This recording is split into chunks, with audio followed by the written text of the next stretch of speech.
I always track all my numbers. I gotta know my 1 rep max, my 3 rep max, 10 rep max, 30 rep max, 60 rep max.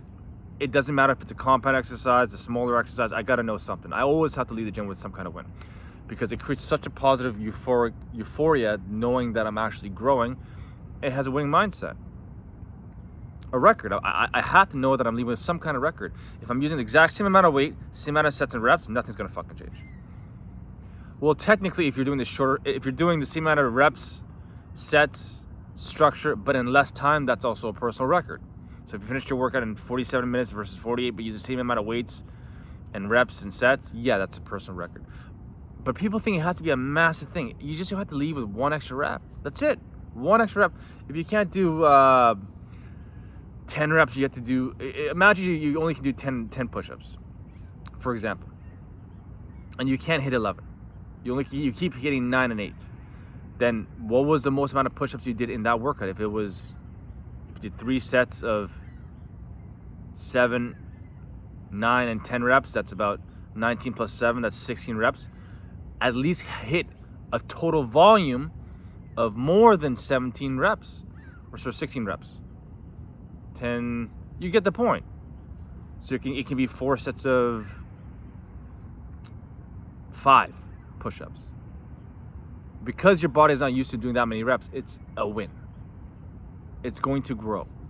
But you also want to know if you want to what the net goal is. If the goal is to build muscle or build maximal strength, if you're an athlete, those also matter. But the whole point of this video is not to go down that rabbit hole of what exactly specifics. It's all about the mindset of always leaving with some kind of win. And you don't want to leave the gym without nothing because it creates that mindset that it's okay. And you have no idea how many times I've grinded just to leave with a win. Anything, any fucking thing. It was miserable in that moment. I mean, like these workouts, some of these workouts was just like I had no desire, but I had to leave with some kind of win. At least put me in a baseline of just like, okay. A lot of times those workouts, I was just not in a good mood, or I was just sore, fatigued, nutrition wasn't right, and I got 1 win. Just I guess it helps me create the right mindset for the rest of the day. So at least I'm like, anytime we know we're growing as a human being, it hits us on a very deep level, a spiritual level. For whatever reason, I don't know, I'm not God, I'm not Buddha, but there's something about growth that puts us in a positive mental attitude. I can't think of anyone who says like, oh, I hate growing. So, just a little tip when it comes to like the mindset of going to the gym. You can't just go in cold turkey. Whenever I ask people, what do you do in the gym? Oh, I don't have a plan. What are you eating for your post workouts? Oh, I don't really know. I'm just eating what I got. I'm just kind of winging it. Or like, what did you do in the gym? How long are you going for? Oh, I'm just kind of just going with it.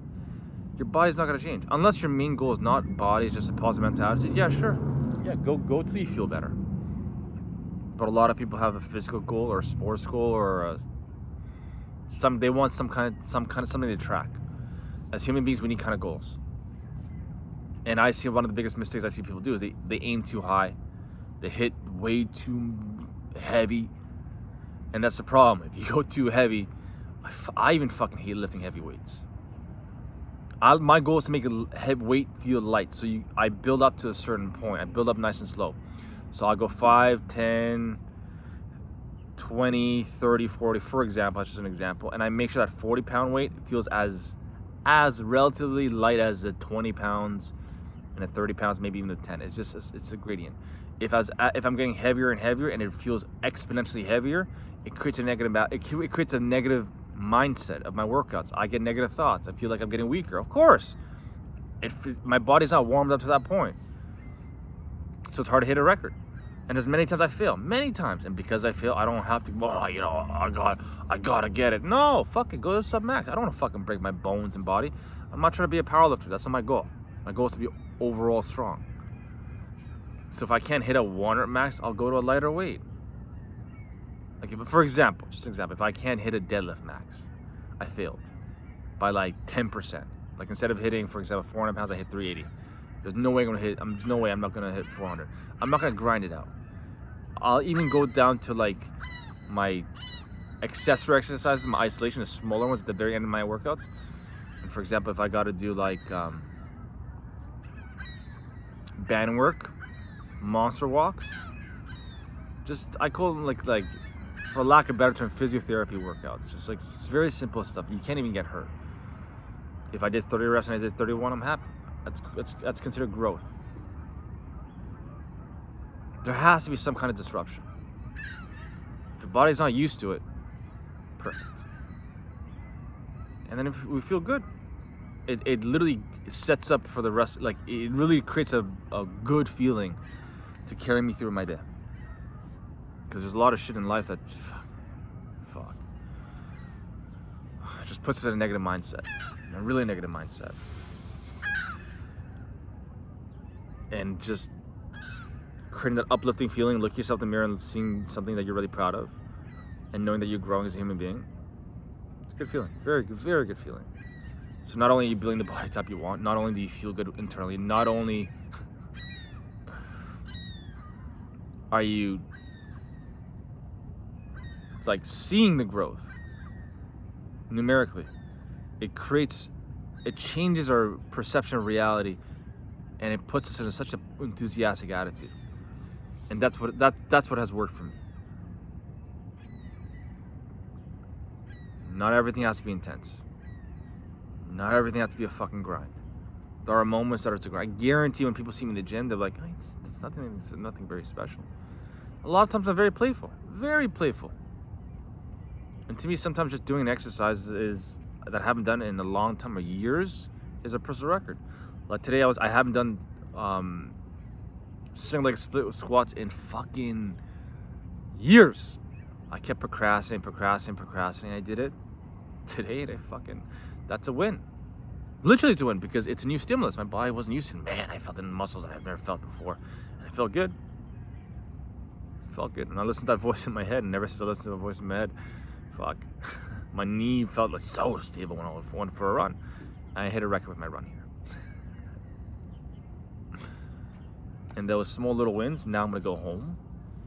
I'm gonna continue through my day. And that mindset of just doing one extra, just pushing the edges of the envelope, it's gonna create a continuous winning mindset for the rest of my day. If I half-assed my workout, if I wasn't sure what the things I was doing, if I was unorganized and just kind of winging it, the rest of my day is gonna be half-assed. That's one thing I noticed too. So once there's a proper structure, and once you know what exercise you need to hit, and it's balanced throughout the whole body, and you're always at least leaving with one kind of win, it's a rinse and repeat process. And then you're just literally seeing the growth, and you don't have to question anything. You just go to the gym, follow the blueprint, and apply the right mindset with the right nutrition. Sky's the limit. And you're gonna grow stronger or faster for the rest of your life. And people always gonna wonder, well, how do you do it? Well, that's what it is. It's a mindset. It's one of the best tips I've ever got. Actually, one of the best tips I ever got as a beginner was some guy in the back of the class. He told me, Sam, every time you go to the gym, no matter what you do, you gotta leave with one extra rep. Now, when you're a scrawny little fuck, you can't do a push-up or a fucking pull-up. Yeah, you better leave with one extra fucking rep. If you can't, you're a fucking pussy. How can you not? If you're a female or even a guy, if you can't do a pull-up, man, you can do a pull-up. If you just put the effort into just learning how to do it and sticking to the blueprint and just being proud that you can, instead of doing 1/6, you do 1/5, that's a fucking win. You should be happy. Because the next time it's gonna be a 1/4, then it's gonna be a 1/3, then it's gonna be a half, and you're eventually gonna get it. And once you can get to 1 rep, doing 2 reps gets really easy. You're not gonna do 1 and 1/6. No, it's 1 then 2. And then it just gets a lot easier. But the nutrition has to be on point.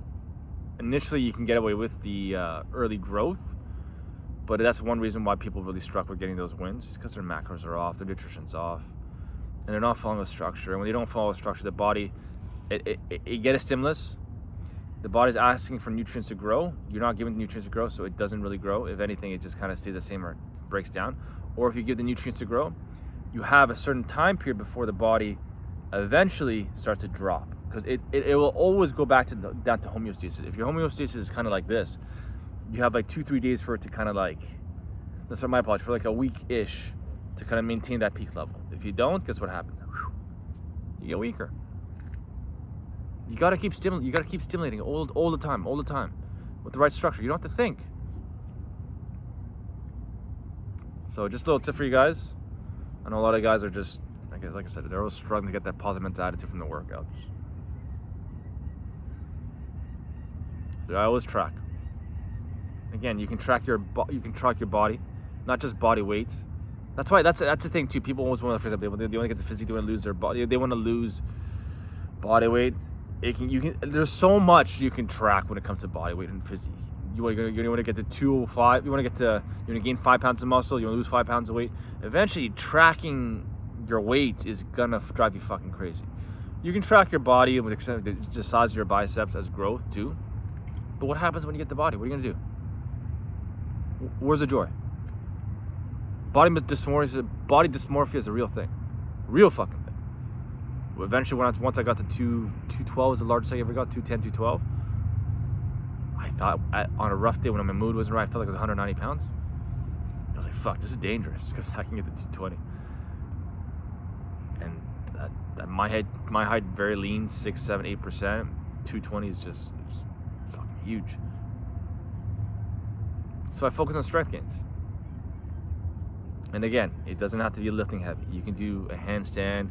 That's why I always say, like, that's my personal opinion. The way I like to train people is focus. Initially, when you're brand new, it's going to be aesthetics or whatever it is you want to do.